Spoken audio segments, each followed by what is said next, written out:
at Metro TV Ghana, on X, at Instagram, at Metro TV GH, also on TikTok.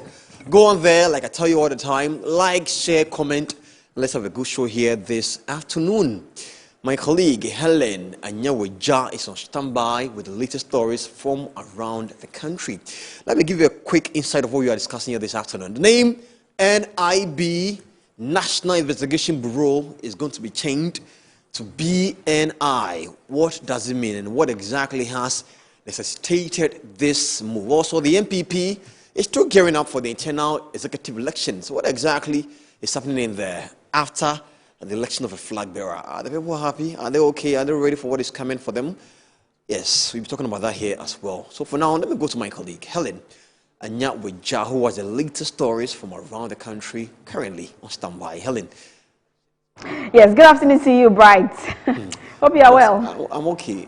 It's Friday, so if you can credit my bank account, I don't mind. If we can what? If you can credit my bank account. Oh, okay. And also, it's well. I trust that we are going to do some exchange there, but it's now time for us to get into the latest news updates here on Good Afternoon Ghana. My name is Helen Anyaweja. Let's get into the headlines for this afternoon.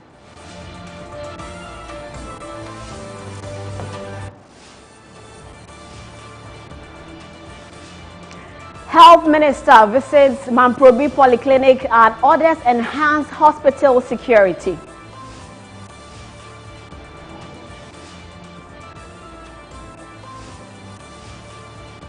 Also coming up, Ghana Health Service declares wearing uniforms with name tags is non-negotiable in all health facilities following the Mamprobi Polyclinic baby theft incident.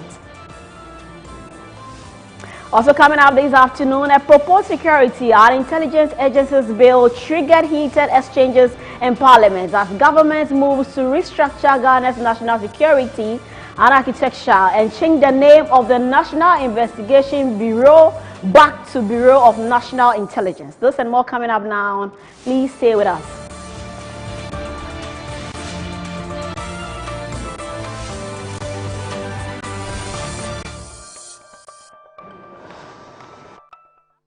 Thank you very much for keeping us company. We are coming live to you from the Ikea Bohema studio here at Northridge. My name again is Helen Anyaweja. Let's start from here. The Minister of Health, Minta Akando, has paid a visit to the Mamprobi Polyclinic to ascertain the security situation of the facility. This follows the recent baby thefts at the clinic, which left patients and caregivers worried. The minister was briefed by management of the hospital about the baby theft incident. According to them, staff at the facility have been entreated to be more security conscious. He went through cesarean session. She was moved here. Did the incident happen the same day when she had a baby on Saturday. On Saturday. The incident occurred on Tuesday morning. Okay. So how did that woman get access to the baby? Yes, so anybody enters the system without going through any screening checks? What time are people allowed in? What time you don't allow people in and all that? What really happened? How did they get access to the baby? Yes, basically because of the labor ward, which is also attached to the postnatal, you have a constant flow of women going in and out. Because it's difficult because they are having babies at all times. Sometimes you need to move them out because, like we said, the space down here is inadequate. And she came in dressed in scrubs, which made her look like a nurse, unfortunately. Okay. Yes, and there was no ID. So that was one of the lapses we had identified. And so she went in with the pretext of giving the baby medication and took the baby. It was early in the morning, the peak time during the handover, and that was how she was able to slip out. The security was at post, but was having his patrol, moved away briefly. But fortunately for us, our security cameras caught her. So the cameras are here all the way to the gate, and we're able to identify her on the monitor.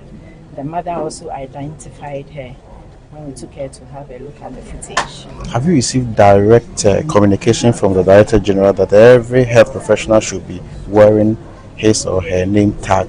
Yes, we have. Anytime you're on duty, you've received official communication? Yes, we have. And it has been instituted, yes. Actually, even before there were name tags, all staff are supposed to be wearing their name tag, but with the the new directive, it has been heightened, and we are making sure that everybody does what it's supposed to do. Other measures that has been put in place is that now we have the security man who was stationed here has been given directive, has been given a book, he's behind us, where he's supposed to write the name of everybody who climbs up, the details of everybody. A step further is for we have given tax that has been labeled to beds to the recovery ward and the postnatal ward, so that every woman can identify at least 2 or 3 relatives that she wants around, and they will have name tags, and that will be looked at by the security as they go up and down. So, you know, you are health professionals working within the environment. Yes. If somebody comes into the environment, even if the person is dressed like a nurse or a medical doctor, and the person is not part of you, are you not able to identify the person? We should be able to identify. Should be able to identify Yes, the person. yes. Unfortunately, it was not the case on that day, but we are also teaching our staff to be more security conscious going forward, and to be each other's keeper, to ensure that once they see somebody, they should question. We are also telling our client service executives to be going around the wards every morning to also inform the clients, also educate them on the need to be responsible for their personal security as well, so that they will question anybody who comes to them to give them any directive.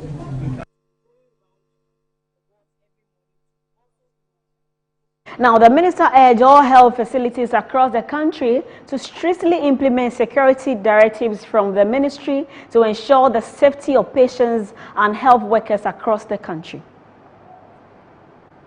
We have given clear instructions and directives, and I think that it's about time we obey instructions, clear instructions. We don't give instructions for giving instructions' sake, just to save all of us. We don't wait until things of this nature happen before we begin to heighten instructions that has already been given. You understand? So please, let's increase our surveillance. I've directed the Director General that every health facility must have some kind of relationship with the immediate police post, or at the click of a button, you must get access to them. There must be that relationship. We directed long ago, you know, and the name tags, the CCTV cameras, they must always be working. Always, all of them must be working. By Parliament. Speaking in Parliament on Thursday, Minister for Interior Mohammed Mubarak Muntaka explained that the reversal seeks to resolve public confusion over the NIB acronym, which is often mistaken for the National Investment Bank.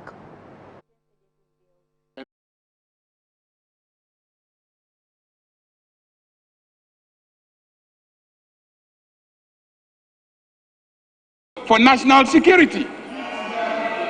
Because all these here that we are pursuing, which is taking out the office of Minister for National Security. Mr. Speaker, if we do that, we will essentially be... Advantage has been taken of the proposal before this House to also add a few things, revise a few things, based on the experience that we have obtained working these two legislations. So, Mr. Speaker, I am surprised that the impression is created that the bill is inadequate and there's nothing wrong. There's everything wrong with enacting an Office of National Security Minister. Away from that, President John Dramani Mahama has extended warm greetings to Ghanaians as the holy month of Ramadan begins. In a message released on Friday, February 20, the President Mahama described Ramadan as a special time, a month of reflection, renewal, and coming together as one community. As we stand at the threshold of this blessed month of Ramadan, Lordina and I extend our warmest greetings to you and your families, together as one community. As you begin your fast, may your hearts be purified and your imani strengthened and accepted. May Allah the Most Merciful grant you good health, and peace of mind and abundant mercies throughout these 30 days of fasting. May your prayers be answered, your good deeds be accepted. As you break your fast each evening with family and friends, remember that the true beauty of Ramadan lies not just in abstaining from food, but in the discipline, compassion, and generosity we show to all, especially to those who are less fortunate than us. Let's use this one across our beloved nation, Ghana. From my family, we wish you a spiritually fulfilled and More social story this afternoon as hundreds of cocoa farmers took to the streets in Seshi and surrounding cocoa producing districts on Thursday to protest what they describe as a betrayal by the national debaters, including elderly farmers and women actively engaged, promised a higher prices during the campaign. The demonstration came and made a dramatic downward adjustment of the cocoa producer price, which saw the government slash the farm gate rate from 3,626. Cocoa Board and the Ministry of Finance announced that falling international cocoa prices and liquidity constraints were behind the mid-season. Amenfi, among others, rejected the effective 28.6% reduction in income payable. To the Chief Executive Officer of Cocoa Board, through the Regional Manager, Cocoa Board, Western North. We, the cocoa farmers of Western North region, gathered today at the Regional respectfully submit this petition to the Chief Executive Officer of Cocoa Board through the Regional Manager. We are law-abiding citizens and hard-working farmers who contribute significantly to Ghana's economy. Cocoa remains the backbone of our region and a major source of foreign exchange for the nation.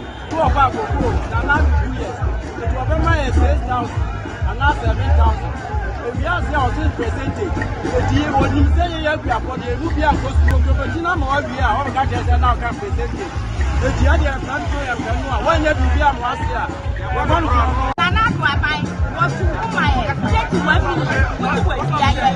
of every decision that the management takes. The beer no one more management every year, Sabi, and yet, Famano, the year you hear. We thought that Biba. That's what regional cocoa board management, so your friend say the turnaround strategies. As I say, no, you're implementing. So as I say, you know, see even in implementing the turnaround strategies. You say, you dividends.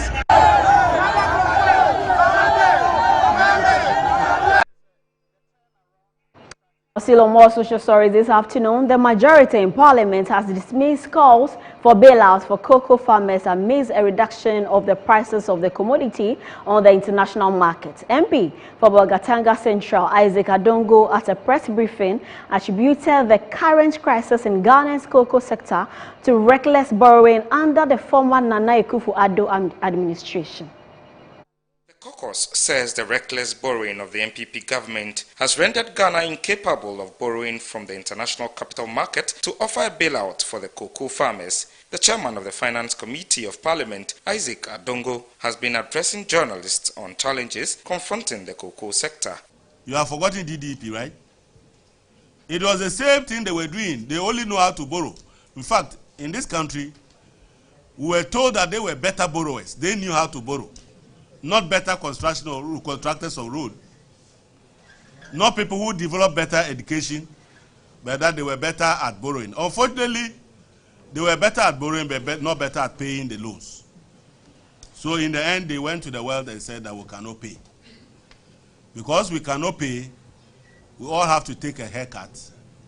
And then on top of that, the capital market that they came to meet, they went there to give them a haircut too. And now they are saying that the capital market that they've sacked, they declared Ghana bankrupt. And they're asking us to go and borrow. From where? In the international capital market, when you are passing and you mention the name of Ghana, everybody covers his money. Oh, you're not aware? Well, I don't know. Do you understand? So we, as descendants of Ghana who have inherited a country that is known not to pay debt. So where are they asking us to go and borrow from? Can they lead us to where we left them that they could borrow and went and destroyed, so that we'll go back to them and borrow? Chairman of the Finance Committee of Parliament, Isaac Adongo, says former appointees of the Akufo-Addo government ought to have been lined up and equipped by cocoa farmers for mismanaging the sector. If it was possible in the days that we were shipping people, these are people that we have to line up and tell cocoa farmers, it is the conduct of these people that denied the government of Ghana the resources to properly take care of you at this point in time. So that we'll give everybody a cane. Cocoa farmers will ship you in tow. Then we will know who is at fault. Now, away from that, founder for Environmental Remediation Forum Ghana, Philip Akas, has called on governments to suspend the issuing of visas to Chinese nationals for at least 1 year, except for visas intended for critical Chinese investors. The call forms part of recommendations contained in a petition to the presidency to help deal with the menace of illegal mining, as the group Renew calls for the declaration of a state of emergency on a small-scale mining activities in the country. The petition is all about declaring the state of emergency and also stop issuing visas to Chinese to come to Ghana. But they can issue to only critical investors.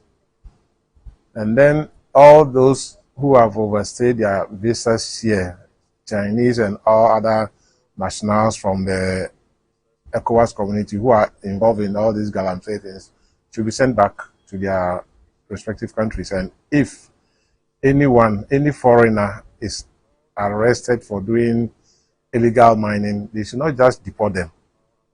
They should be jailed like they're doing to our fellow Ghanaians. You can't jail Ghanaians and then just send foreigners back to their respective countries whilst they are not serving any sentence. To me, it's not fair. It's unfair to Ghanaians. And also, all these small-scale miners, their licenses should be revoked for now, and then proper measures put in place, and then reissue the licenses to them. I know the president is trying his best, but we are not winning. Because now, even if you look at the video I sent you, they are using helicopters to send Chanfans to mining sites.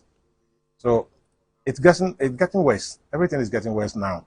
So the president should declare the state of emergency. And also, I think if things are getting worse, maybe the NIMO should be given the order to shoot at sight, because they are attacking them. Miners are attacking police officers. They are attacking all the security agencies who are going after them. So the indiscipline is getting out of hands, and I think the government should be tougher on this galamsey fight. Let's do more stories this afternoon, as Gold Fields has announced that it will officially hand over the Damang mine to the government of Ghana on April 18, 2026, in line with a decision for the assets to revert to state ownership. The company's chief executive officer, Mike Freyser, disclosed that a transition team appointed by the sector minister has been working closely with management at the mine since July 2025 to coordinate the process. The company's chief executive officer, Mike Freyser, disclosed that the transition team appointed by the sector minister has been working closely with management at the mine since July 2025 to coordinate the process. However, he noted that Gold Fields is yet to receive formal confirmation on who will take over as the long-term operator after its exit. From April 19, 2026, the ministerial transition team is expected to assume interim control until government appoints a substantive operator. According to Freyser, the new operator will be required to secure a mining lease, a process that may involve parliamentary approval. Under Ghana's mining laws, mineral rights revert to the state upon the expiration of a lease, after which government determines the future ownership and operational structure. As part of the lease extension conditions, Gold Fields completed a feasibility study and submitted it to the Minerals Commission at the end of 2025. The study indicates that Damang could continue production for at least 9 more years, with estimated annual output ranging between 100,000 and 150,000 ounces of gold. The company estimates that extending the mine's life would require capital investments between $500 million and $600 million. Based on prevailing gold price projections, management believes operations will remain viable, though it acknowledged that a future operator may adopt a different commercial or technical strategy.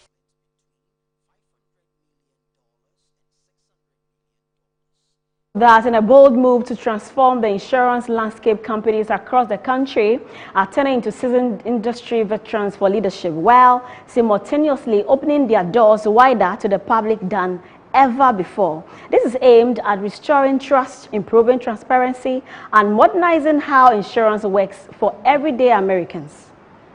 The insurance industry, long seen as a complex and sometimes confusing, is undergoing a significant transformation. Speaking at the launch of Insurance Retirees Forum of Ghana in Accra, the Acting Commissioner of Insurance, Dr. Abiba Zakaria, highlighted a renewed commitment to collaboration, innovation, and accessibility in the sector. According to her, tapping into decades of expertise will help strengthen policy direction and ensure sustainable growth. Into the knowledge and the wisdom of our leaders or the generation ahead of us. We believe that together, bringing their wisdom and knowledge to enhance the wisdom and knowledge of this generation will help enhance the wisdom and the knowledge and the growth of the insurance industry tomorrow. So that was the purpose, to recognize our retirees, to bring them back to supporting the development and growth of the industry, and also to be able to learn from them and also to support them. On his part, Chairman of the Interim Advisory Council, Peter Osaigia, had this to say. We are very much aware of the fact that it's not all insurance companies or not all companies in the insurance industry that are able to afford to give their retirees adequate benefits when they do retire. We are very much aware. Only a few companies do that.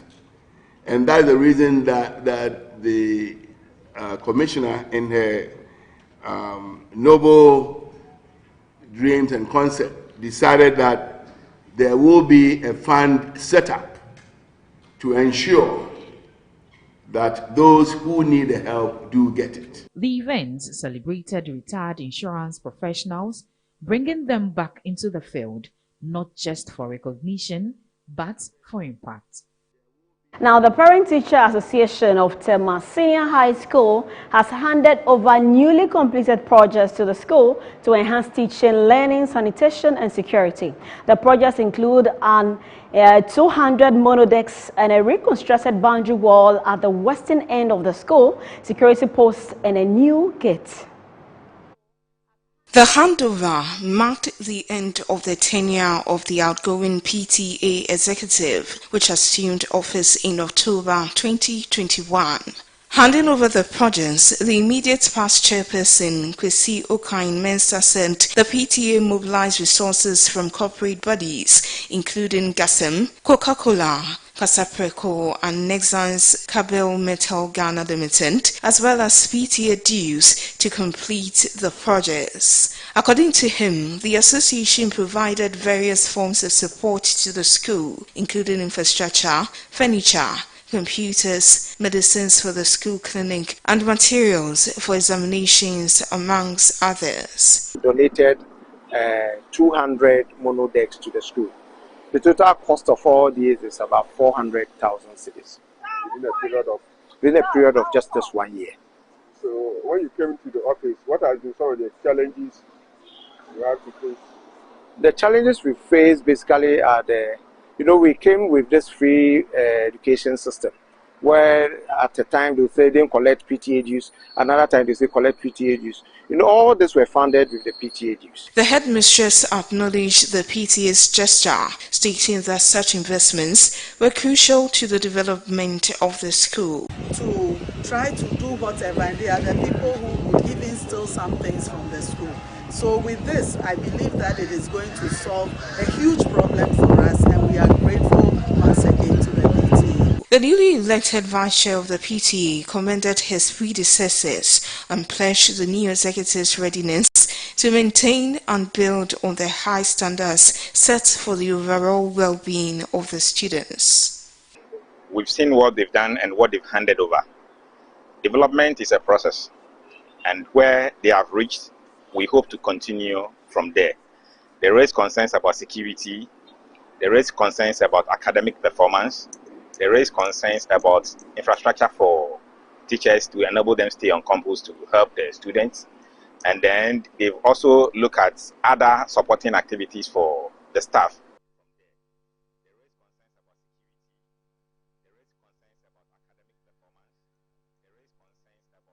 That'll be all for the news updates here on Good Afternoon Ghana. My name is Helen Anyeweja. Over to you now, Bright. Right, Helen, thank you so much for joining us here. If it wasn't for our petty conversation, I wouldn't know that you are a member of my old school. Right. Of my former SHS. I mean, Absolutely. It's nice to know that I have, you know, we have two great Akim School students here. Actually, it's a great moment. School. That's interesting. And so, yes, don't forget, as we are saying, don't forget that we are also organizing an all-school reunion event here on Metro TV. So, I mean, anytime you see that, whatever your school is doing, just let us know. We'll make sure we'll be there. But I'm just saying that, yes, Akim State College is the greatest in the East. It's the greatest in the East. Thank you, Helen. Thank you so much. Don't You're you also go welcome. nowhere. This is Good Afternoon Ghana. We're on DSTV, channel 277, on Facebook, on YouTube at Metro TV Ghana, on X, and on Instagram at Metro TV GH. We'll be back from the break with more. Stay with us.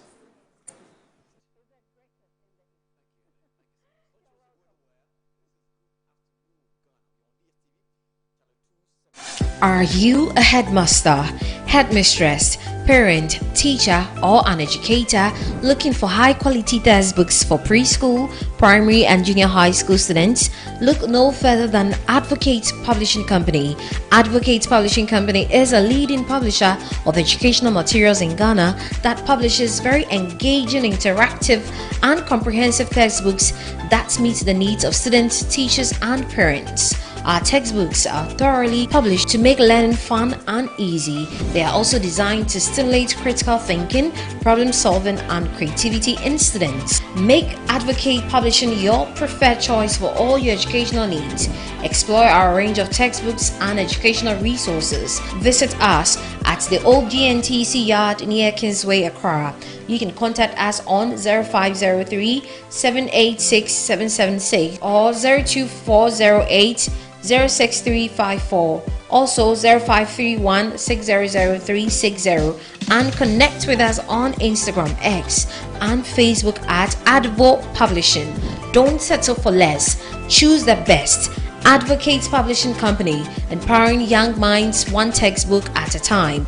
Thinking Publishing, think Advocate Publishing.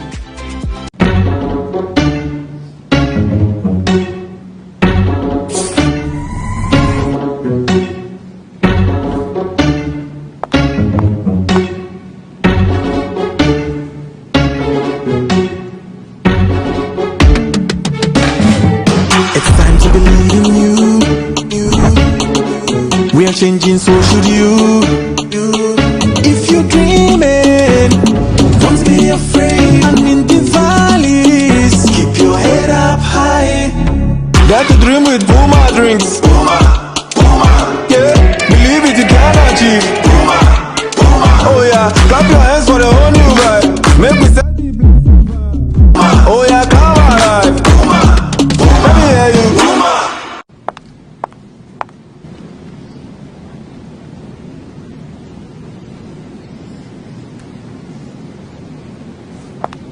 Puma drinks, a whole new vibe. Another quality product from Casa Precon.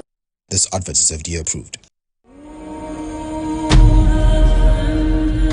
Chichi, I'm about to tell me Lolo. I should not cook any bashe. What's saying just one more papa. O small Lelo. Me a twin jolly in town. Twin jolly. You're not a Shiane. Shiane, no more.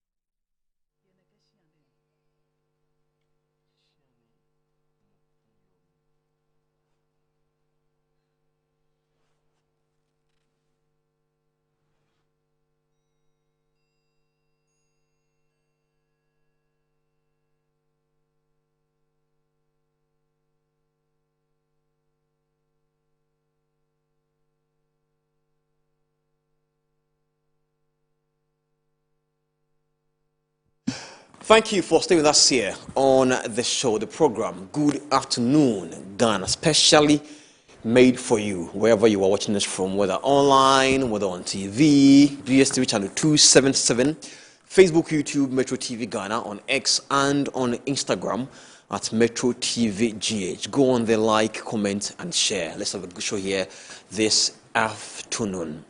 Also, we are very active on TikTok. Every single interview video that we do here on Metro TV, you're going to find the excerpts there on TikTok as well. So go there and let's have a conversation. Our show here this afternoon is packed. If I say packed, I mean packed. We'll be talking about the reasons why the name NIB is being changed to BNI. What exactly is the prompt? I've heard conversations from people like Dr. Kuya, who's a member of Dr. Mahmoud Bawumia's team, who says that there are a lot of issues going on in the country, including cocoa prices falling. And government in power is rather interested in changing names, including NIB to BNI. What exactly does it mean? Does it even have any correlation in there?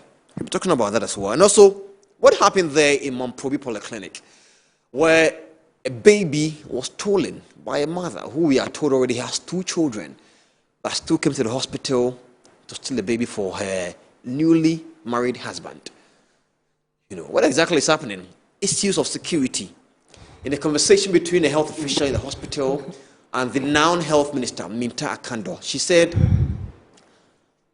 our cameras, CCTV cameras, are inactive. Reason why probably you may have lost sight. I stand to be corrected. And also there was an issue of how security on the compound was doing movement up and down, one way or the other, losing track of whoever came to steal the baby. A lot of issues happening in there. We are trying to find answers to all of this. But for now, let's begin the conversation with the story of NIB now going to be renamed to BNI. And I've been joined on phone by fraud and security consultant Richard Kumada. But let me quickly give you a backstory of what this exactly is about. Now, the government has announced plans to revert the National Investigations Bureau back to its original name, which is the what? The Bureau of National Intelligence, as part of reforms under the Security and Intelligence Agencies Bill 2025. The agency was renamed the National Intelligence Bureau in November 2020 during the previous Nana Akufo-Addo-led government, following provisions in the Security and Intelligence Agencies Bill 2020 passed by Parliament. Speaking in Parliament on Thursday, Minister for the Interior, Mohammed Mubarak Muntaka, explained that the reversal seeks to resolve public confusion over the NIB acronym, which is often mistaken for the National Investment Bank, which we all know about that. I've, for so many instances, complained about that. So let's take a look at this story. When I come back, I'll be speaking to Richard Kumada, who is a fraud and security consultant. Both 526 and 1030, the coordinator is appointed under Article 195. So this argument that you are making is, with a greater respect to you, something that will be present. And then the issue about if somebody is responsible for national security will enroll or derail all the gains that have been made. Since we started a year and some few months now, I have been designated as a minister. I've responsibly been in this house to answer questions I've gone to committee to give briefing. I've done everything this House has ever wanted any minister of security to do. Yet, I've just been given only an oversight responsibility. So it's not something that is new or something extraordinary that is going to weaken Parliament. If you care to know, look at the committee's report. I don't know whether you've taken time to go through.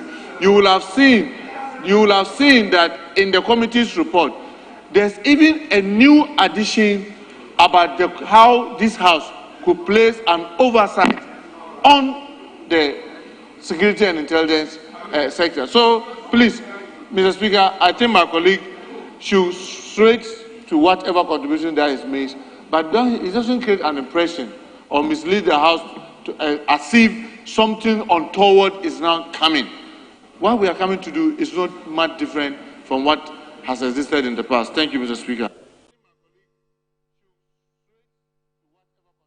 That is the Minister for the Interior in the person of Muntaka Mubarak Mohammed, or Mubarak Mohammed Muntaka, speaking to us on the floor of Parliament. Let's now go on the phone lines of a conversation with Richard Kumado, who is joining us as a fraud and security consultant. Thank you so much for joining us, Richard. You're welcome. This is the second time you are speaking in a week. Yes, please. Right. Now, how important is the name to be reversed back to its original name, which was the BNI? No, names have identities and names are symbolic. Right. Names have causes and names have authentication.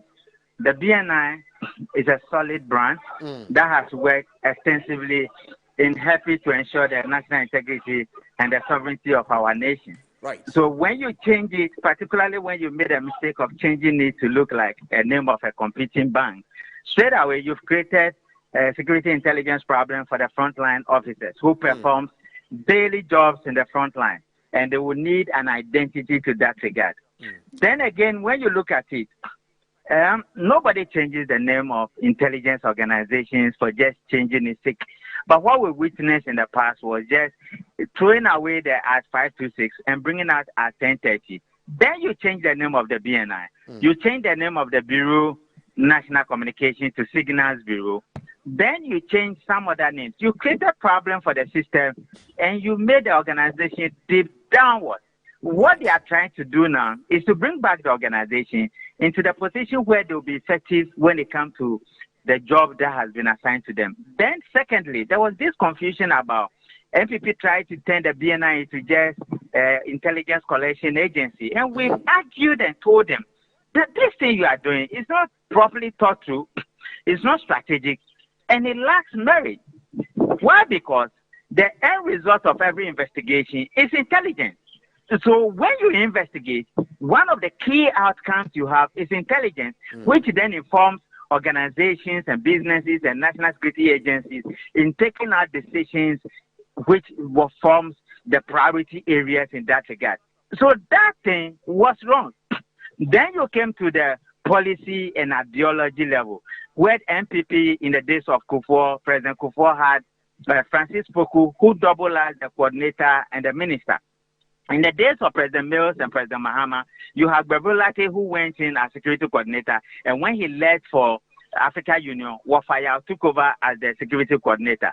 Then you have President Akufo-Addo coming from the days of Mr. Chairman down to Kandapa. They went for Minister of National Security. Then you have President Mahama coming. Osman Razak is not the security coordinator. Clearly, you don't need a soothsayer or a prophet to tell you that these are two different ideologies, and they go for the dominant force to help their cause. FPP believes in Ministry of National Security. NDC believes in National Security Coordinator to streamline security activities at the highest level where national security decisions are taken. And you don't want politicians to be putting their nose in there because they lack the expertise in that regard. Right. Unfortunately for us, there are 1030 put in there that there has to be a Minister of National Security. So you realize that Honorable Muntaka is the Minister for Interior. But then because of that clause, the President assigned him additional responsibility of National Security Minister. And you heard him lamenting seriously of that responsibility assigned to him. So this is the general background of what is happening. The last point I want to make is that when it comes to National Security Council institutional meetings or National Security Council meetings, all the national security agencies have representations at that meeting. And the person who chaired the meeting is the National Security Coordinator who briefs the president subsequently. So this is the structure we have. And it makes life so easy. I don't understand why they changed the name. And bringing back the name or renaming it to its official name is the right thing to do. Help me make sense of this question. First of all, let's speak about security threats. Probably the name could have created. And also, if I heard you right, you made mention of what you term as frontline investigation and how it may have been affected. Probably, let me understand these two. I am an operative in the front line. There are places I will issue my card. The name you give me should be distinctive. And that is why names symbolize, have symbolism. And that's why names have identity. Peculiar identity that open doors and close doors. Or they give you access. For we in intelligence, we call it strategic access and tactical withdrawal. If you give me a name that I keep on explaining myself, I'm not a bank, I'm not a bank, I'm not a bank, and I'm an intelligence organization, then you haven't helped me. And you haven't thought through the strategy of changing the name.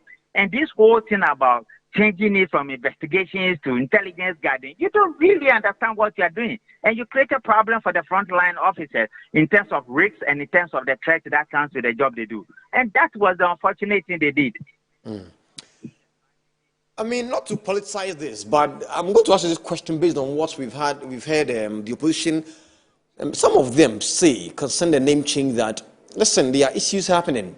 Cocoa prices down, things are happening. But they don't want to decide what should be done and Richard, what not to be done. let me quickly finish my question. And Richard, and the name has to be changed. Richard, we are not caring about cocoa farmers and what happens right, to cocoa. But let me finish the question and you can actually give me an answer. A quick one, please. I'm just asking that these persons are saying that there are issues happening and that probably the timing of the name change isn't right. I didn't want to decide that. When they were changing it, what was the timing? You were changing the name of a sensitive state institution such as the BNI. It must come with high levels of thinking, high levels of knowledge and understanding. Who changes the name of MI5, MI6? Who changes the name of CIA and the FBI?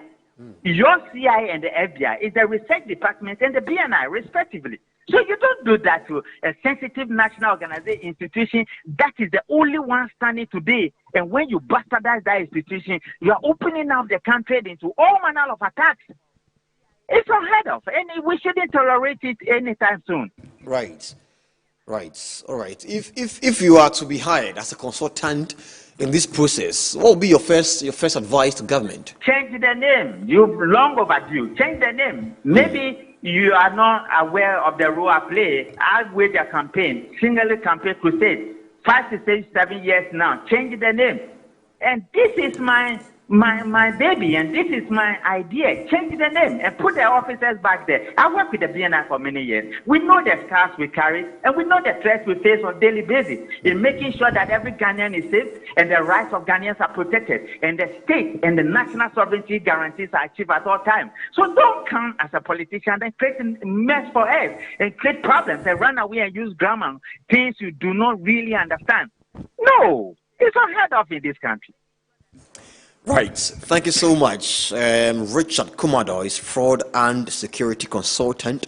We've been speaking on the issue of government, or one for better word, the Minister for the Interior, Muntaka Mubarak Mohammed, proposing the change of name from the National Intelligence Bureau back to its original name, which used to be Bureau of National Intelligence, BNI. Thank you so much for speaking to us. Let's now move on to another issue, still in the sector of security, but I want to pick it from a health aspect as well, because, I mean, as much as it's about security, it's about health, where a baby, was stolen at the Mamprobi Polyclinic. Some of the issues that have been raised and as to why the hospital weren't even aware until the alarm was blown is quite interesting. Now, take a listen to this. The Minister for Health, Minta Akando, who visited the hospital earlier. He went through cesarean section. She was moved here Did the incident happen the same day when she, I mean, the same She had a baby on Saturday. On The Saturday. incident occurred on Tuesday morning. Okay. So how did that woman get access to the baby?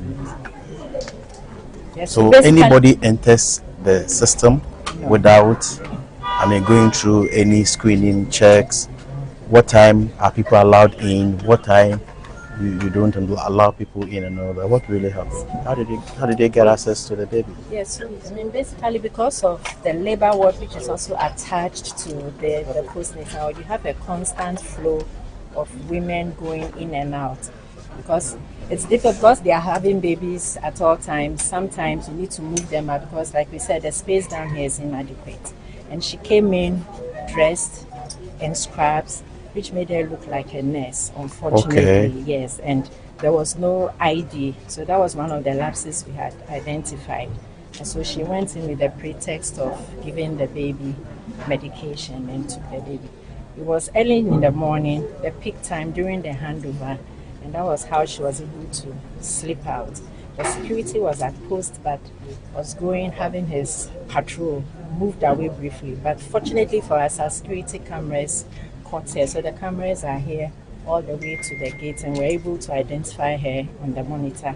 The mother also identified her when we took her to have a look at the footage. Have you received direct communication from the Director General that every health professional should be wearing his or her name tag Yes, we have. anytime you are on duty? You've received Yes. official communication? Yes, we have. And it has been instituted, yes. Actually, even before there were name tags, all staff are supposed to be wearing their name tag, but with the new directive, it has been heightened. We are making sure that everybody does what it's supposed to do. Other measures that has been put in place is that now we have the security man who was stationed here has been given a book. He's behind us where he's supposed to write the name of everybody who climbs up, the details of everybody. A step further is for we are giving tax that has been labeled to beds to the recovery ward and the postnatal ward, so that every woman can identify at least 2 or 3 relatives that she wants around, and they will have name tags, and that will be looked at by the security as they go up and down. So, you are health professionals working within the environment. Yes. If somebody comes into the environment, even if the person is dressed like a nurse or a medical doctor, and the person is not part of you, are you not able to identify the person? We should be able to identify. You should be able to identify Yes. the person. Unfortunately, it was not the case on that day, but we are also teaching our staff to be more security conscious going forward, and to be each other's keeper, to ensure that once they see somebody, they should question. We are also telling our client service executives to be going around the wards every morning to also inform the clients, also educate them on the need to be responsible for their personal security as well, so that they will question. And yes, some questions been asked by the Minister for Health, Minta Akando, being responded by management of the Mamprobi Polyclinic here in Accra in respect to a stolen baby who was, returned to the mother and at the hospital. I heard the family of the mother saying that they should run a DNA test to be sure that the baby is a true one that was stolen. I hope we get feedback on that one as well. But for now, I've been joined on phone by Dr. Anaba, who is Executive Director for Africa Center for Health Research and Analysis, and also Member of Parliament for Garu constituency. Let's speak to him quickly for what he makes of this. Some of the, the responses in terms of security, and all that. How worrying is this? Doc, very good afternoon to you, and thank you so much for joining us here this afternoon. A very good afternoon, and then afternoon to your cherished viewers and listeners. I believe you had a time to listen to the responses that were given by the management of the hospital during the visit by the health minister. Some of the answers were a bit worrying in terms of security, making sure that anybody who actually enters the hospital and poses as a health personnel has the proper, gear on. If I say gear, I mean ID cards and even wear and all that. What do you make of these things? No, I think these statements are just a repetition, a reiteration of guidelines that govern the hospitals in terms of security. If you go to all the hospitals to ask them what are the guidelines for security for the place, they will tell you that all what the Director General has instructed them to do are already in it. It is just that sometimes some of the hospitals do not abide by them due to whatever reasons, we can't tell. But those are really some of the things that they need to do. Ensure that everybody, every staff has a uniform, especially hospitals. Every staff must have a uniform. Every staff must have his name tag on him or the name boldly written on his or her, his dress, his uniform, to let people identify them very well. Even the security are supposed to have a uniform to distinguish them from other people. And then staff who are not working come there without uniform so that they don't disguise themselves as people on duty. Besides that, I think that security should not only be sitting by the gate and watching, but to have that instinct to identify suspicious people, like that woman who came and did whatever she did. Security, as the lady on your console, your studio said, is the work of everybody, is the duty of everybody, right from the real security staff who are monitoring everything, the people coming to visit their relatives, the staff there, the administrative staff, and then even the patients themselves must be security conscious. In that manner, we wouldn't have problems like what we are seeing. One other important thing is observing visiting hours. Many hospitals you go, people want to come at any given time to visit anybody. And if you do that, the security tends not to be very effective, especially in the ward. For OPD emergency, you can come at any time. But for wards, there must be a specific time for you to visit, except in specialized wards that you need relatives. At some point in time, you can invite or you send them to go and bring something, and they go and they are coming. They should be clearly indicated and even supported by something to show that we have asked them to go to bring something to the patients that we are attending to. In that way, you know anybody entering, because one cannot phantom how somebody can come to a hospital, watch past the entrance, go into the hospital, go into a ward, go to a delivery ward, bypass all the people, and be able to take a patient out. This is very unfortunate. This is not to say that all hospitals are like that. It just happened that this has occurred, but thankfully the baby has been rescued for the mother. And hospital security must be something that everybody must play a role. Respect the rules of the hospital regarding visiting hours. That will enable the security to work very well and ensure that people entering during visiting hours are monitored and everybody is aware that this is visiting hours. When it's not visiting hours, you see anybody entering the hospital, it means that that person must be watched thoroughly and must be given permission before you can even pass the main entrance to go to the ward that he wants to go and visit somebody. Besides that, if you go to hospitals, we have monitored in some of the hospitals. You go and see the CCTV cameras, the screens are in administrators or chief executives' office. That is not where they are supposed to be. They are really supposed to be handled by the head of the security and a copy of it being at any other place. But you go and you see the cameras are really there, but who is watching it is the administrator, who does not sit there 24/7. The CEO, who doesn't sit there 24/7. So we have to change that habit of putting screens for monitoring security in the office of the head of the security to do the monitoring. And I think we all, this is an alert, this is a call to health facilities. I think this is the first time this kind of thing is happening. And I believe that the call the Director General has made would at least trigger some alertness in everybody in every health facility to take security very as an important activity to carry out. This shouldn't be just because the child has been stolen. People go to hospitals and have quarrels with other people, with workers, with other visitors, and then the rest. If we have cameras, we can really watch to see what really transpired in the hospital. And the security staff are not just there to be watching people passing and going in. They are there for several purposes. Identify people, understand who is a risk, and then report quickly. The staff are also equally supposed to identify who is coming there, and they think that is suspicious, reporting quickly to the security to take action on them. So to me, the directive by the Director General is just reiteration of some of the guidelines that exist in the Ghana Health Service. Dr. Anaba, you are a health practitioner, you are a doctor, you are also a member of parliament for Garu, you also are a ranking member on the health committee in parliament. What has the conversation been like ever since the news broke that there's been a theft of a baby in the hospital, and even with these responses we are getting from the management about, not working city cameras and all that?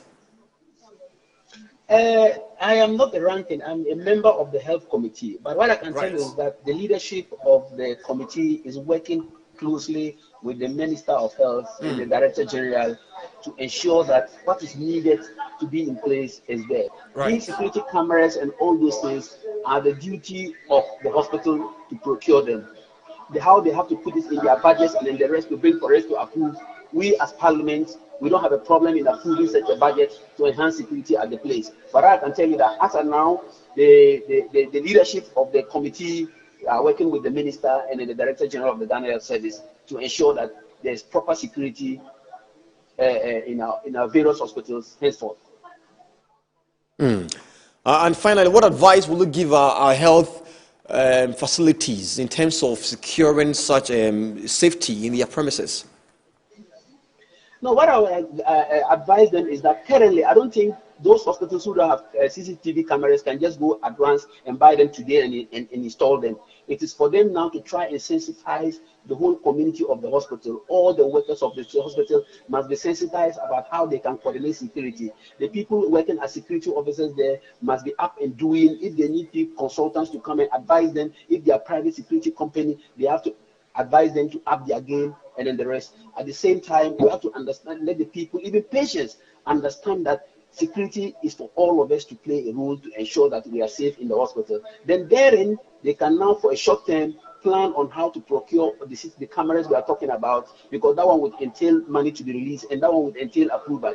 In short term, let's advise everybody, let's sensitize everybody, let's awaken the spirit of security consciousness in everybody, whilst we work to procure all these devices and fix in our hospitals to ensure that the hospital is well covered, so that if you come and commit a crime there, you'll be apprehended like this woman was apprehended.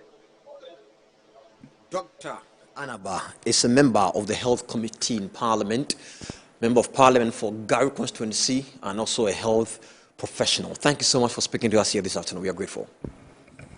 So don't you also go anywhere. We're still here on Good Afternoon Ghana. Two issues have already been discussed here on the show. One has to do with the name change from NIB to BNI, the National Investigation Bureau, Intelligence Bureau, to the Bureau of National Intelligence. What exactly should be happening? What should we be doing as a country and as security persons? We had a conversation with Richard Kumada, who is a fraud and security consultant. And also, we just spoke on the baby theft that happened earlier days ago here in Accra, Mamprobi Polyclinic. But as we've been told, the baby has been returned to the mother, and the person who was involved in the robbery is in police custody, helping with investigations. But we just spoke to Dr. Anaba, who says that health facilities should be extra careful, just so we don't have these things repeating itself. So thank you so much for speaking to us, and stay with us here as well. Don't go anywhere. After this quick turn, one of our major conversations will be happening, a focus on the MPP and the internal elections. I mean, people who have ambitions to do what they want to do in the party and for the country. I have one special guest with me here in the studio. I will tell you who she is after the break. Stay with me.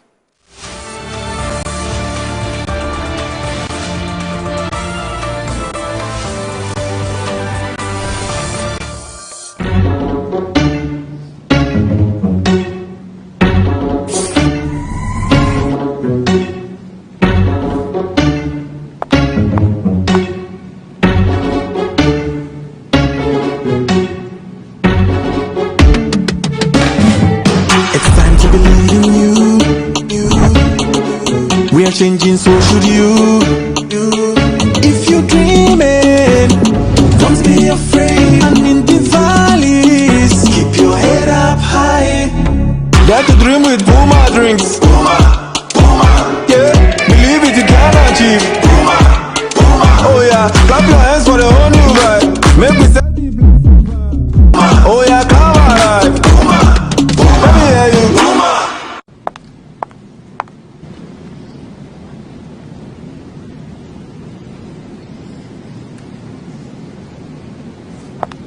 Puma Drinks, a whole new vibe. Another quality product from Casa Precon. This advert is FDA approved. Watching DSTV means getting the TV you love, but staying connected means getting something extra. Stunning. Extra matches, extra dramas, the best local and the world's biggest. Extra laughter, music, movies, and extra vim. I love it. Just stay connected or reconnect and get upgraded to the next higher package at no extra cost. Charlie, we got you. Keep watching. Get more with DSTV. This is a chance of a lifetime.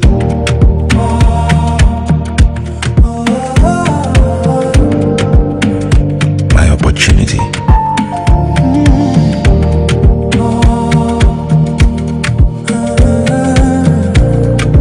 Your opportunity.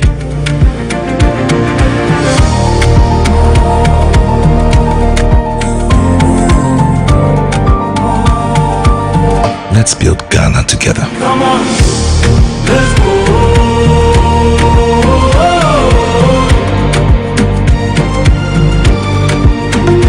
Come on, let's go.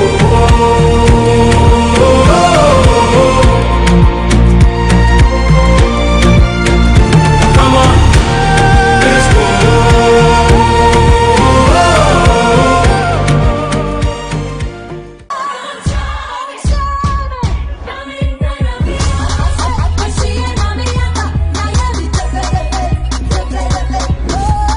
Son of Ghana, let me tell you something. Something just came up. The program, which was coming on this Saturday, has been postponed. Kids in Worship has been postponed to the 6th of March, Independence Day, so that more children can have time. More children can join me, because that's Ghana's Freedom Day, and that is a day of my freedom as well.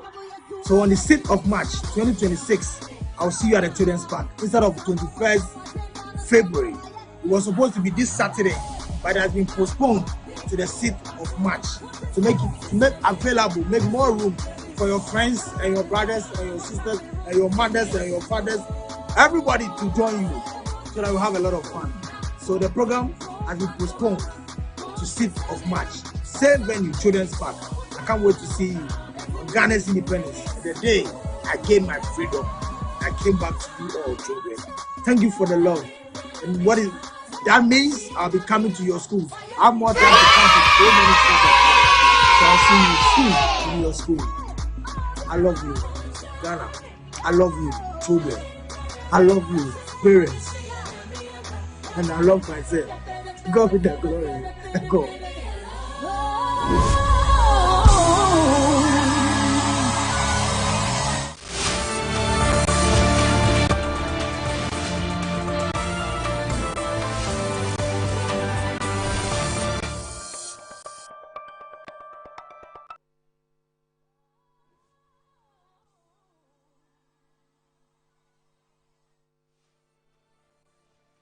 Welcome back. We're still here on Good Afternoon Ghana, live on Metro TV, live on DSTV channel 277, on Facebook, on YouTube at Metro TV Ghana, on X, Instagram at Metro TV GH. I know that you might be wondering why I keep, reiterating the names of our social media handles. It's only so that if you are stepping out of your home, you can equally watch us on your tablet, on your phone, so you don't lose the conversation.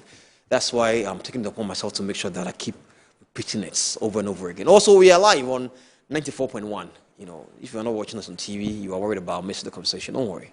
Tune in and listen. Good Afternoon Ghana is airborne everywhere. And I'm in studio here with Beatrice Owarewa Siaun. I want to call her Nanaya. She's a member of the National Council of Patrons of the NPP back in the United States of America, USA. But she's here. And she's eyeing a position. She's eyeing one thing. Reason why she says, listen, let me do a relocation. How about me just moving from the US and coming to Ghana and gaining my grounds, having a tete-a-tete with the party members, the grassroots people, to understand them better and know what exactly they need from us. People like myself who want to run for this position. I'm not saying me. If I say people like myself, I mean her, who want to run for these positions and why probably they feel needed by their people. And so, yes, I'm still with her, and honored to have her here join us. Thank you so much for coming. Good afternoon. Thank you for having me. I can already see your party colors on your wrists. Yes, you have to show it off. You have to show off, huh? Show Yes. up and let us see you. Exactly. Thank you so much for coming once again. How long have you been in the U.S. and how long have you been with the party? Well, I was born in the U.S. I was born in Chicago, and then I relocated back to Ghana in 2010. So, and I've been with the party ever since 2012. Well, first of all, why the NPP? Because I mean, there is CPP, there is NDC, and a lot of others. I mean, there's now the UP Plus and all that. So why did you decide to join the NPP? And how long have you been with them? I've been with them, like I said, since 2012. Right. And my dad is who motivated me to join the NPP. Who is he? My dad, unfortunately, he's late. He's passed on. His name was Emmanuel Kwame Kessie. Right. And he passed. He was very active in the Ghana chapter on the national level, and also back in Chicago chapter. And I see how MPP, we treat ourselves like family. We truly love ourselves. And we promote the youth, and we want democracy within Ghana. So I love the ideals, and why not MPPs? The best party to be a part of. I know this could be a mouthful question to ask, but I'm still going to ask because I'm only doing my job. Okay. You made mention of how the MPP love its members. So let's say members of the MPP love themselves. Right. It's not a bit questionable. We just witnessed, probably one of the most verbally brutal competitions in the party when it comes to the presidential elections, where lots of, very personal things were said and all that. And so if probably you should tell somebody that the MPP, we love ourselves and all that, it's a bit questionable, don't you think? No, it's not questionable. Ghana politics is all about, most politicians are very passionate on what they believe in. So to, I believe, get heard or people to listen to you or to be laudable, sometimes you use certain attacks just to get the ears popping, but we don't mean anything about disrespecting our parties. If you quite remember, during the presidential primaries, we had one of the most peaceful primaries ever. No fighting, no gendarme, no nothing. So that's the expectation of MPP, is unity. Let me even ask you this. How would you assess the flag bearership race before we even speak about the one, Dr. Bawumia, who was elected as the flag bearer for the party? Let's speak about the competition. Like you mentioned, you see that politics in Ghana is a bit aggressive. Yes. And people want to find a way to be noticed and heard. It's Right. the reason why probably they may do or say the things they will want to say and all that. But give me a fair understanding or a fair preview, a fair assessment of the just ended flag bearership race. Okay. It was peaceful. The people have spoken, and they've selected Dr. Bawumia, and he's our flag bearer for 2028. Did you support him? Were you one of those who, stuck a head out for him? I support, not necessarily one particular person. I support anyone who supports the vision of the party. So I support all those who are contesting. So you didn't declare support for a single person? A certain person. No, I think that would be unfair.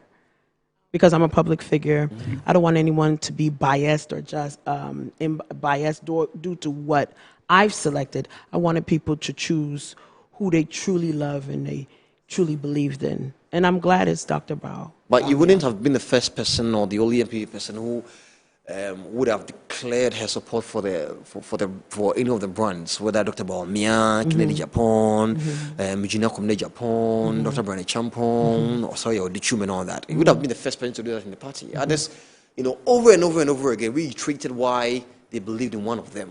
So it wouldn't have been a problem for you. What do you think? I don't think it would have been a problem, but I just chose to keep who I prefer more than others. But I think all of them were talented, and all of them has been into politics for such a long time. They're all old politicians, to use for a lack of a better term.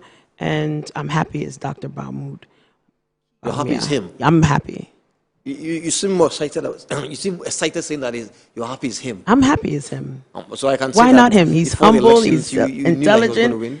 Oh, I by all means, I knew he was going to win and lead our party. And true, that's exactly what has happened. And he was your favorite to the list? Well, all of them are my favorite. I also like Ken. I also like Brian with his ideas. And, who knows what will happen in 3032 with Brian. I also like Ken, the way he's dynamic and intelligent. He's done so much for the people of Ghana and within the party. So they're all fantastic. That's what makes MPP diverse and such a strong group. What do you think will help the MPP back in power? Because, losing with this margin. I know it's early days yet. You just elected a flag bearer, but let's try and make some projections. Okay. What do you think could bring the MPP back into power? For us to be united, like we are now, to have a united front. And you think the party is united now? I think so. I think they're united. No one has said they're breaking away from the party to form their own parties. So, and no one is contesting independent. So we are united. United, we stand. Divided, we fall. So unity is one, and then having transparencies at all the local constituency elections as well. So that also will bring us forward. And then fighting for those people who cannot speak up, such as the cocoa farmers, regarding their wages and what they are entitled to. I didn't see the comment. Cocoa farmers. Think you were going to sneak that. Let's hit it. Cocoa farmers. I didn't think you were going to sneak it. Because they feed us. They feed us. Farming is the most brutal and hard and difficult thing. Even I am also a farmer. I'm a rubber. A cocoa farmer? No, rubber. Oh, okay. Rubber. All right. But you've heard the conversation as to why these prices are falling. It's all the way from the international market. Even the world's biggest cocoa producer, or the largest, is struggling. Even there are stories that have been filed by Reuters that say that beans in Cote d'Ivoire are still in the rooms, getting rotten, purchase is less, money paid to them is less, and all that. Why shouldn't we as Ghanaians or as cocoa farmers be happy that at least there's a level of purchase and there's money coming in, rather than be, murmuring and sobbing and creating all this? There was a demonstration and all that. Why shouldn't we be happy seeing government putting the weight? We shouldn't be happy because farming is hard and tedious, and cocoa farmers need to be paid what they're duly due. And we need to fight for their rights, because if they say they're no longer farming, I unfortunately can't go there and farm, neither can you. And we need to pay them well. These are their livelihoods. Some people have taken loans just to survive, so we need to respect them. They are people too. They are blue-collar workers, and we need to support them. And then also we need to streamline and make things transparent. Anything that's lapsing in the system, Dr. Randy Abbey needs to make it transparent so that we can all work together and not collapse the industry. And one of the reasons why the cocoa industry is struggling is because they're doing FOB, which is free on board. These are contracts, almost like loans, and you lock yourself in a fixed period for 2 years or so. So let's say you lock yourself for 2 years for $4,000, and then within that particular contract period, cocoa prices shoot up to $10,000 and then drops again down. And then you find yourself in these situations. And then Ghana also needs a cocoa processing facility, at least within 2 major regions. If the NPP were to be in power, what do you think would have been your solution to this issue? Well, the MPP has never faced this. Since it looks like has never faced it. party, We've always MP paid. I'm asking because it looks like the party and its members have the solution to this issue. So I'm just asking, if the party was in power, what would have been the solution to this? Well, the solution right now, unfortunately, is to do some stock pricing, stock market pricing, meaning that they should sell it today at today's rate, and then tomorrow you sell it at tomorrow's rate, because cocoa can always grow. And not all of it, but at least maybe 30%, and the remaining 70% you lock yourself in a fixed term pricing. And that is like, they give you loans, so you can also buy fertilizers and buy tools for the farmers and even pay the farmers. So that's what the MPP would have done. You have to forecast. It's a commodity. You can't just sit back and trade it like anything else. We are the second largest producing cocoa producers. Ivory Coast is 1. Ghana is number 2. So we should be proud of that, and also be able to process cocoa, because there's a price for raw cocoa beans and processed as well. Government says that all these, policies and initiatives are important because they are looking forward to reform the industry. Reasons why it's important to have these price cuts and even go ahead and have the management of the cocoa board slash their salaries, workers slash their salaries, and all that. Are you not pleased? At least, doesn't that give you hope that there is a level of information to help these farmers know that, listen, we all feel the heat and we are all in this together? Right. I'm pleased to see that they are acknowledging they messed up. Because if you didn't mess up, you wouldn't take these haircuts and trying quickly to resolve the issue. I'm pleased. But I pray that there is a long-term solution and that is not being masked. There's a long-term solution with paying the farmers, and for us not to find ourselves in this situation again. Okay, all right. I'll speak to that. I'll speak to you again about that later. But let's now talk more about the MPP and what you want to actually do with it. I mean, let's start with you back in the US. And tell me more about your activity with the MPP in the US and what you were doing there, really. Okay. I was a member of the Chicago chapter, and then I relocated to Ghana in 2010. So I'm on a national level for National Council of Patrons, and also on the National Communications team.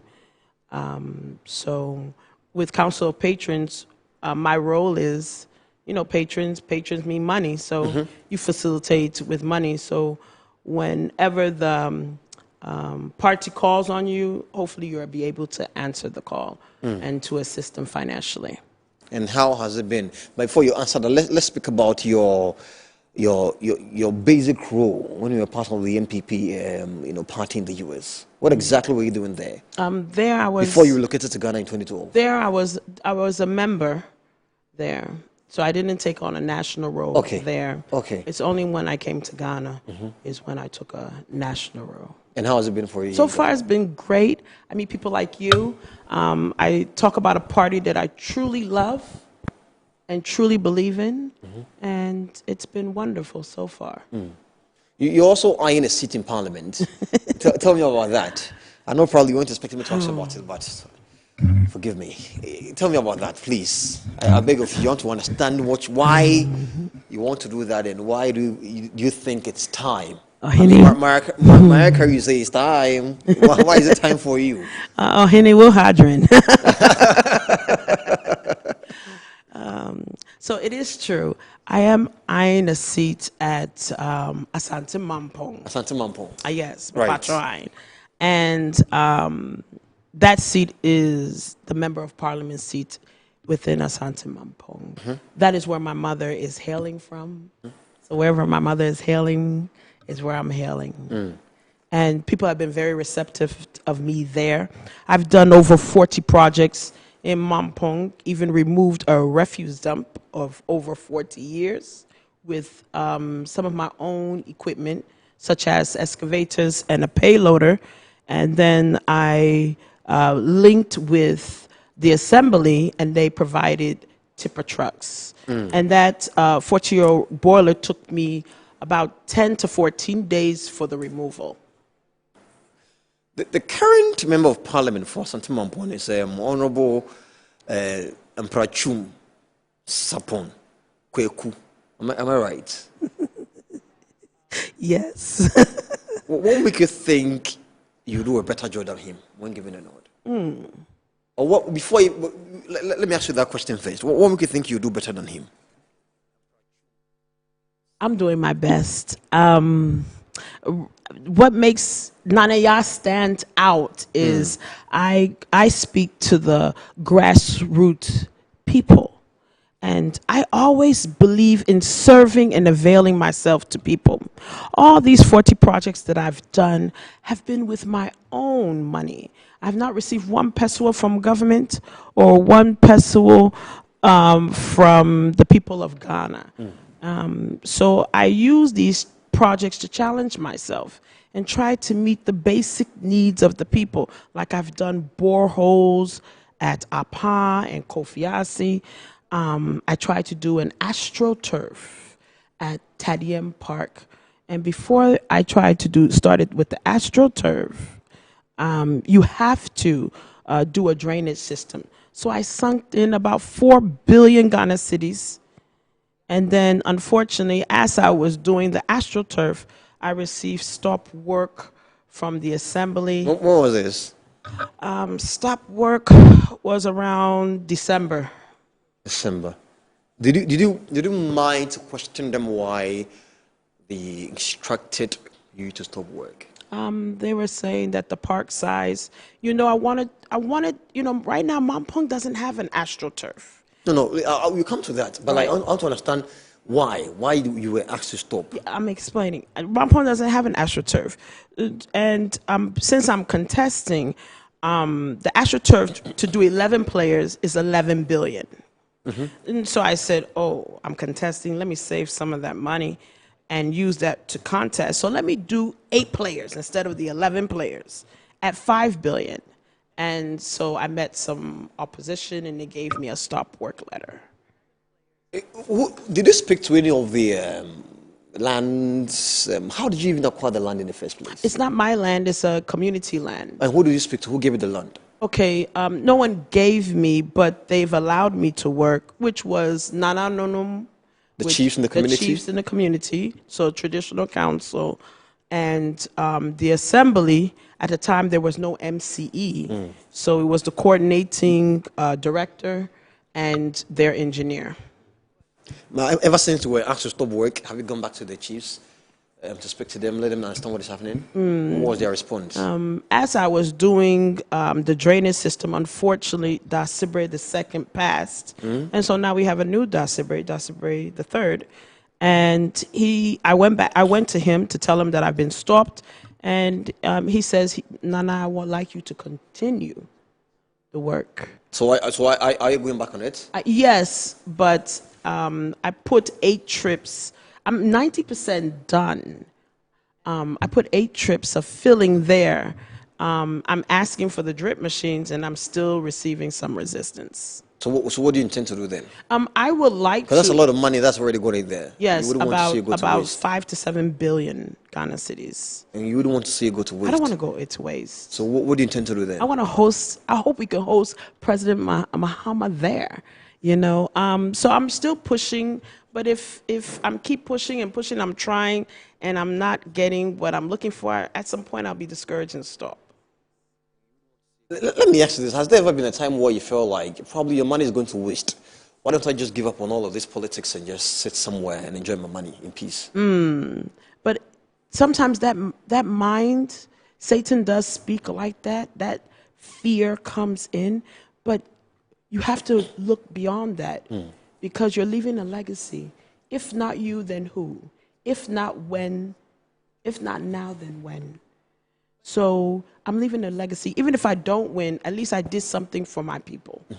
If at least I did something that my name will be in existence for many years to come. And that's okay with you? And that is fine with me, to put happiness and smiles on people's faces. How are the people of Asante Mampon receiving you and almost every single good thing you're doing for them? How are they responding to it? Oh, everybody's receiving me well, even though my tree is a little bit not the best, but everybody receives me very well in Mampong. How long have you been in Ghana?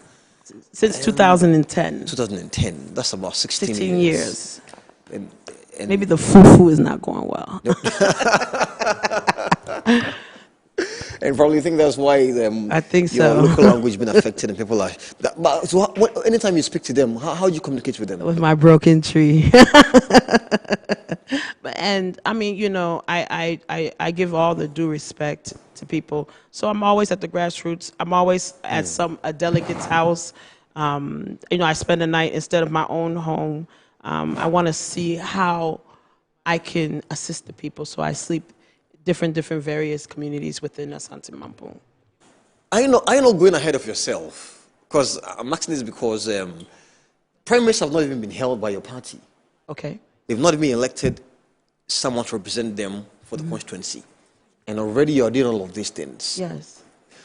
Isn't it you going ahead of yourself to do probably something that may not even give you any return? A return, if I say return, I mean return as in you getting the nod to go to parliament. That's a good question. Politics is a gamble. You may win, you may lose. There's always only one winner. But you have to believe in yourself. I don't think it's going ahead of myself. How would the people know me if I don't do all of these things? How would I understand their needs? I'm there to serve them. So if I'm there to serve them, I have to live like them, eat like them, talk like them, act like them, be around them. And I'm a Mampondishe. These are my people. So I have to represent them well. I can see anytime you speak a word or a phrase in Chi, you smile. When I speak my one word in Tree, yeah, I smile. Interesting. You're laughing at me. I'm not. Forgive me. I'm not. I'm just trying to, get more out of you. I'm here with Nanaya. She says, "Call her Nanaya." You know, a woman who wants to be a representative of Asante Mampong in Parliament, seeking to unseat Honorable Chum Sapon Kweku, who is now the sitting member of Parliament for the area, and she wants to be given the nod. And that's you. Have you met him in person? That's your party member. Have you met him in person? I have. And have you told him that you are coming for him?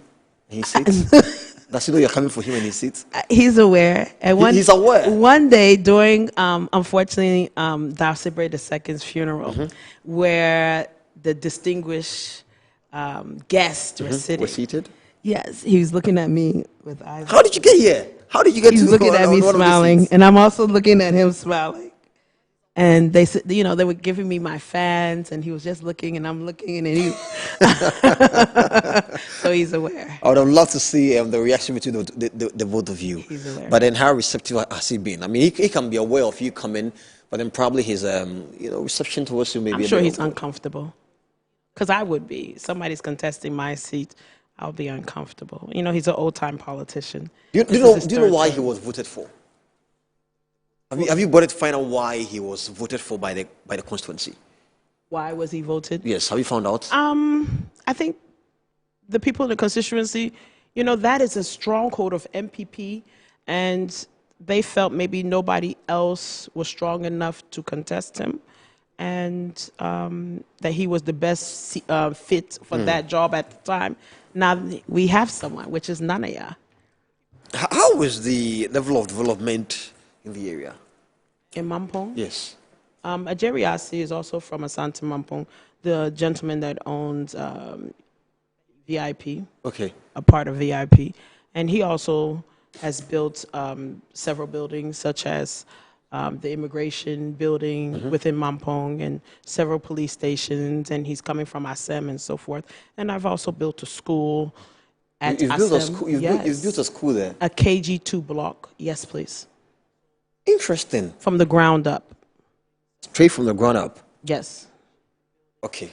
All right. Probably should have come along with some of the visuals of these things you've done. At least so viewers know exactly what we're talking about. It doesn't end up being just rhetorics. But then, conversation with facts and figures and data, then it gets agree. to be a full circle conversation. So Yeah. probably the next time that we have you here, we'll be glad to have those things here with us. Thank you. Great. Thank you so much. Let me ask you, how would you rate the outgone MPP administration led by His Excellency former President Nana Dankwa Akufo-Addo? How will you rate it? I love Akufo-Addo. I mean, I think he's brilliant. I'm a big fan. I think he really tried because you can't really compare Akufo-Addo's administration because we were hit with COVID.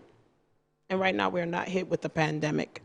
So things will be a little different. He tried with Agenda 111 with the hospitals regarding Zipline, getting medicine quickly to destituted areas. Something that would take us 5 to 6, 7 hours is 30, 45 minutes. So he's tried. And currently, even the policies that we are using now in the NDC. Which policies? Which are the policies? We haven't changed anything so far, have we? What haven't they changed? I need to be able to give me at least one, then we can make we can go on the conversation. Which of the policies do you think that MPP was using that they've not changed? Okay. Probably aside the free SHS. Okay, free HSS, they've changed it. How has it been changed? Well, there's no free HSS. It's only to a, particular... No, it's still happening. Probably with all throughout? Yes, they fully just changed the green and the yellow cycle that they do. When somebody has to go for a few months and the other stays and the other goes and all, that's what is being worked on. And I know that the first year university students are also not paying fees for admission and all that. Mm-hmm. So free HSS is going on as now for all. Yes. For all. Yes. Are you sure? Yes. Because I read that it's not. You read from where? We're on the internet. And probably you may have read the wrong article. I don't think so. You must be an NDC member. No, I'm not. I'm a journalist. Please forgive me. I stand to be corrected. I'm not. I'm a journalist. I'm only asking questions and trying to make you know that these things are still happening. So I'm just trying to also make probably help you with your discourse. Okay. Just so, because I want to find out which of the policies, like you said, you believe has not been changed.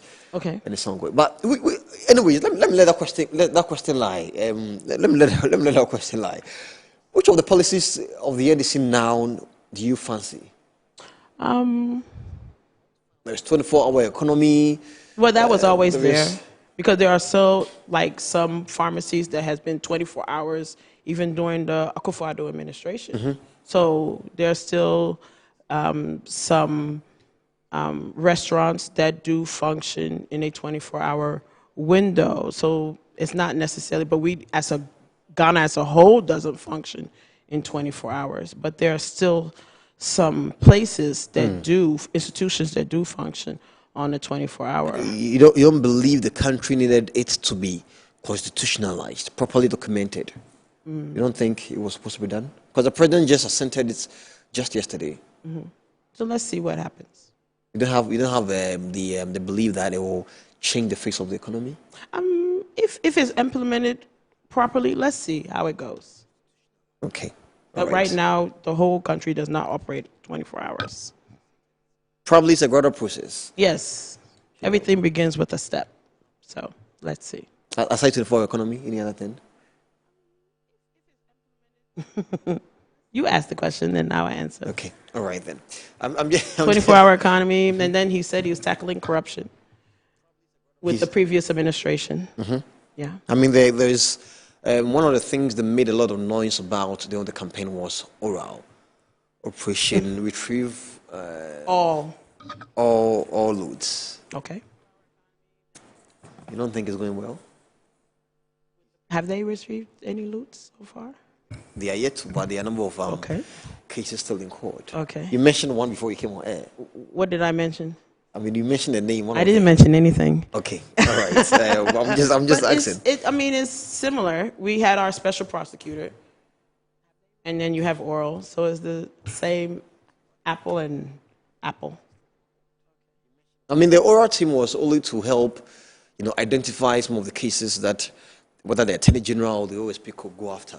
which documents have already been submitted. And according to what we've been told by the Attorney General, these cases are still being investigated. Right. And at the appropriate time, we are going to hear the prosecutions. We know that we can mention a lot of the names of people who are now in going to courts back and forth. Yeah, it's court, but no one has been. But he has not been prosecuted in this court. And most business people do go to court. You have to be found guilty in court, and so far, no one has been found guilty. But investigations are still going on. Now they've identified cases and they are following up investigation. You don't believe these things are necessary in our jurisdiction? What is necessary? I mean, accountability. Of course. Yes, we have to be accountable. If you do something wrong, or if you embezzle funds, the due law, you should face the due law, of course. But if someone is backing you to a corner and using power to subdue you, and you didn't commit any of these offenses, then I pray that justice frees you. You think this is witch hunt?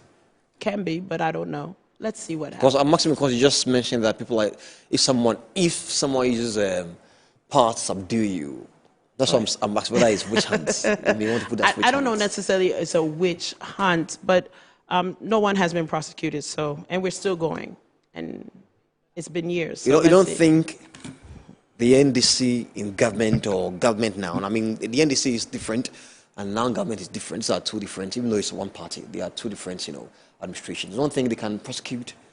They can prosecute. They can prosecute.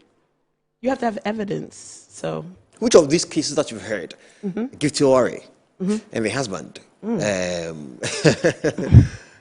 Chema Wuntumi, and do you have with Chairman Wuntumi? Watch him. You mentioned him twice. No, but it's of public knowledge. Okay. I'm not the first one saying it. These are like public. It's out there. People know about it. So I'm just reiterating them and asking you a question based on them. Which of these cases do you think probably may have shocked you, upon hearing the magnitude of these things? Nothing has shocked me, but if they don't have any evidence against Chairman Wuntumi and so forth, then you don't have a case, and it ends at some point. There was an attempt to have the Electoral Commission, John Mensah, together with the OSP, Kiseja, been removed, but it was dismissed. Yes. What do you make of it? It was dismissed. There's a reason why it was dismissed, and he's still there. So I think he's doing his job, and he's needed, and he's still there. Has it been impressive, if I should ask you? I mean, from the time that the office, not the person, I mean, the office itself was instituted, has it been impressive? If it wasn't, it wouldn't be there. So obviously it plays a role. So I'm glad that Kisi is still there. There's been a time where Kisi Jabina stated that he was not allowed to work, where I remember he even sang a song at a press conference. I'll leave. Do you think he's really not being made to work? Reason why probably we are yet to see any major, breakthrough from the office. I mean, he's been made to work. He's working, but everything has a process. So I don't think they're limiting him, but he has to be handed cases, and they have to be investigated. So they're doing the investigation. He's doing the best he can. Okay, all right. And his office is still there. People are calling for it to be scrubbed anyways. I mean, a number of people. A lot of people call for a lot of things to be scrubbed. But this has been major. It actually, for a time, was a major news headline. The graphic, online, mainstream, it was. Sometimes it's like that. It gets so heightened in the beginning, and then things die down. So you believe it was just one of those? I think it is. I mean, what's the difference between him and Oral? One group, one man, and Oral. So he's doing his job. He goes after high-profile cases within the MPP regarding extortion and embezzlement. And right now, there's no cases that nobody has been convicted yet. So I don't think we should jump the gun and assume. We have just 8 minutes to wrap up. Okay. Let me allow you to tell probably your constituents. Nananum could be watching you. Okay. Your constituents could be watching you. Tell them why you believe when elections are open today for the MPP to elect someone, who they believe will be a good representation of them to go head-to-head with any other person that will be elected or selected by the other political parties for that particular position as a member of parliament for Asante Mampong. Why do you think you make or you should make the cut? Okay. Well, first thing I would say to Ghana as a whole, we've opening our membership March 1st to the 31st. So I'm imploring to all Ghanaians that would like to be a member of the New Patriotic Party is to register for membership anywhere within your constituency. That's the first things first. Second, you asked me why should they vote for me? Yes, why should it be? Asante Mampong. Why not? I've done so much within Asante Mampong. I'm down to earth. I avail myself to people. I love people. I want to change, and I'll be the second woman hopefully within Asante Mampong as a member of parliament. Oh, so it's time for change. It's time for change. It's time for a woman. Change. A second woman. Second woman. That means you are really up for you are a woman empowerment type of person. Yes. If Nana Jino Pukwajiman should be making the presidential candidate for the NDC, would you support her? As a woman, I would support her as a woman. Look up to her. I admired her, even though we're in two different parties, but we are one people within Ghana. So she's doing well. I think she's doing great. It speaks volumes. She was the first woman VP. So that should be gone noticed, and good for her. Is that part of your targets? Probably one day you get a call from Dr. Bawumia and the team that, hello, Nana, I want you as our running mates. There's so many people ahead of me, so no. I'm just asking, but my mind is not on that level. But what's he one day? You just get this call. Would you say yes? No. You wouldn't say yes to it? I wouldn't say yes. Why? I wouldn't say yes. Why? I'm going for a member of parliament, not for right the now. Highest office for right now, I want to go. There's steps. As a baby, you crawl before you walk. So let me crawl. Dr. Bawumia wasn't an MP. He was at the Bank of Ghana. Became a running mate, became a vice, victim, and now yes. he's exactly. So you don't necessarily have to go through. Probably in ranks. Gentleman Mahama has gone through a lot of ranks before he got to where he is. Yes. Unlike Dr. Bawumia. So there are two sides of the coin. There is. Maybe yours may be that of Dr. Bawumia, where you just get the call and have to just get in there. You don't believe it could happen? I believe, but right now that's where I want to be. Focusing on. My focus is in Mampong. Okay. They need me there. Oh, you love your people, don't you? I love them. Thank I'm you. in Mampong this year. Why not? You are what again? Mampong this year. I'm royal for Mampong. Okay. Yes. You want to say thank you to anybody watching you now? Any of your chief people watching, your kinsmen? All my chiefs, Nana Nonum, Nana Dasibre, Mampong Hema, Dufie, all of the chiefs everywhere, the people of Asante Mampong. I'll be in Mampong tomorrow. What is happening there? Is there a party? No, I wish. If there was... yeah. But to go look at the projects that I've done and to go back and connect with the people and so forth. How do you get funding for all of these? Because you've done a lot of work. How do you get the funding for it? One person? How do you get all of this money? Oh, wow. As I said, I'm a farmer. So that's a lot of the money comes from the rubber farming. Well, rubber farming and other businesses that I do within Ghana. Wow. Woman power. Thank you. Woman empowerment. And I appreciate that. Thank you. And I really appreciate you coming here and sharing with us your vision. Thank you. And your love for people of Asante Mampong. So yes, Honorable Amprochum, please, you have a close market. It's like Arsenal versus Man City.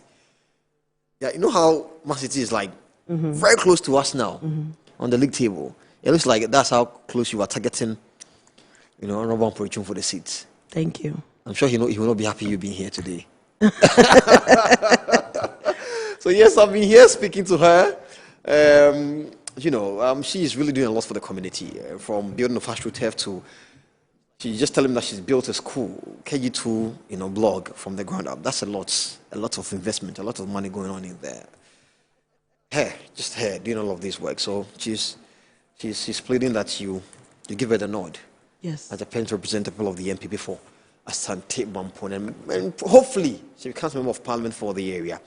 She's in the person of Beatrice Owarewa Sian, a.k.a. Nanaya, who is a National Council of Patrons MPP, USA, are now fully in Ghana. Yes, please. And helping the party with the affairs and all that. We've been here. Good afternoon, Ghana. We've had a very, very chatty, heart-to-heart conversation. Yeah. I think I enjoyed the conversation. Me too. You did? Yes. So let's do it again some other time. Okay. I'll see you again some other time on Monday, I should say, here on Good Afternoon, Ghana. But I'll see you on Sunday on Exclusive. Until then, thank you so much for watching. And keep sharing, keep liking, keep commenting. Let's help grow our pages on Facebook, on YouTube, on Facebook, and Instagram, X, and all that. Also on TikTok. Metro TV Ghana, Metro TV Change. Thank you so much for watching. Have a good afternoon and bye.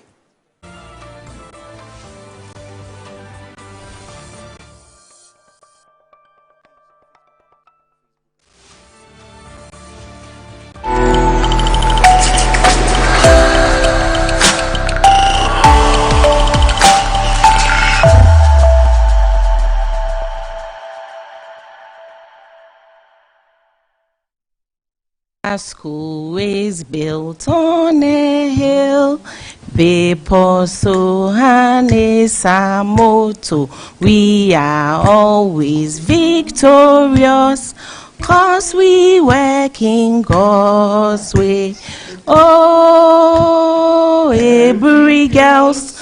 Oh, Hebrew girls. Oh, every mighty eagles, we shall never lose our fame. Oh, every girls. Oh, every girls. Oh, every mighty eagles, we shall never, never, never lose our fame. Girls is turning 80 this year. So we happen to have two legacy projects. One for the global community, that is everybody, all old girls, and then the other one for the 2001 year group, because they are the host of the 80th anniversary. And so the one for the global community, of course, I mean, you need to eat good food in a very clean environment. And then we realized that one of our oldest dining hall in the school, it's overcrowded. Of course, we have two dining halls. Last year we refurbished one, and this year we want to refurbish an ultra-modern kitchen as well. That's for the global community. And then with the 2001 year group, they are building a whole STEM center for the school, a three-story center for the school. Because you know, in this kind of dispensation, we are in the technological dispensation. And so, yeah, that's the project they are undertaking. So this year, watch out, we are unveiling two projects in the school year for our 80th. Yes. All right. In every school, there's history. In every homecoming, there's pride. But in 2025, pride became competition. From convoys dashing the streets to colors worn with honor, from powerful reunions to legacy projects that will stand forever. Metro TV asked one bold question: which school truly owned the legacy in 2025? Welcome to School's Homecoming 2025. Send your school name, convoy videos, speech and prize giving highlights, and your 2025 legacy projects to 0550 090 702. School's Homecoming, my school, my pride. This event is sponsored by Zoom Lion and Appointed Time Printing. School's Homecoming 2025 is a Metro TV event supported by Original TV, Original 91.9 FM, and Metro Digital.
Metro TV, insightful and inspiring moments.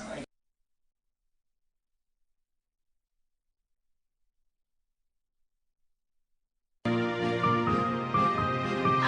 my love. Your food is set. Aya, come and eat.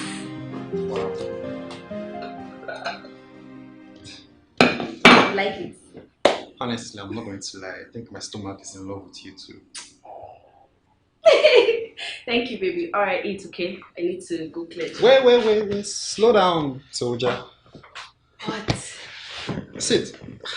Sammy, I'm really busy. I need... Sit. Okay. So, you're not going to fit with me now? Darling, you can start without me. I need to clean the kitchen. I can start without you. You need to clean the kitchen. No, I'm not going to start without you. You know what? Mitchell. Yes. Thank you so much for cooking for me. You have no idea what it means to me. Like, each time you cook for me and you serve it, it always feels like my mom is still around. Really? She's the one bringing it. Really? Yes. Thank you. It's okay, my love. You are welcome. Am I not a very lucky man? And I am a very lucky girl. Look at you. Oh. So why don't we, adjourn to the bedroom so I can treat you like a very lucky woman? Oh my goodness, Sammy. What is wrong with you? Like this? The food can wait. I'm gonna have 2 dinners. I'll eat you first and I'll come for this. No, Sammy, no. Look, I smell like fish. I literally smell. Oh my God. Sammy was everything. I can't believe he will humiliate me like he's doing now. Does it mean he's no longer attracted to me? Oh, dear God. Have I finally lost my man? Has Samuel finally fallen out of love with me? What did I do? Where did I go wrong? How did this happen?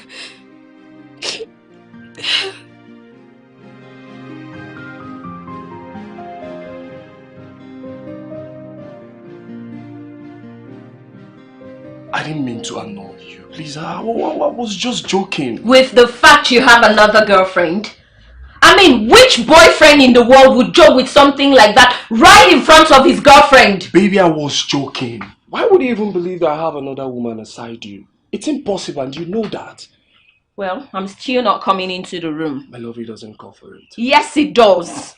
I want to be allowed to reflect on my life, please.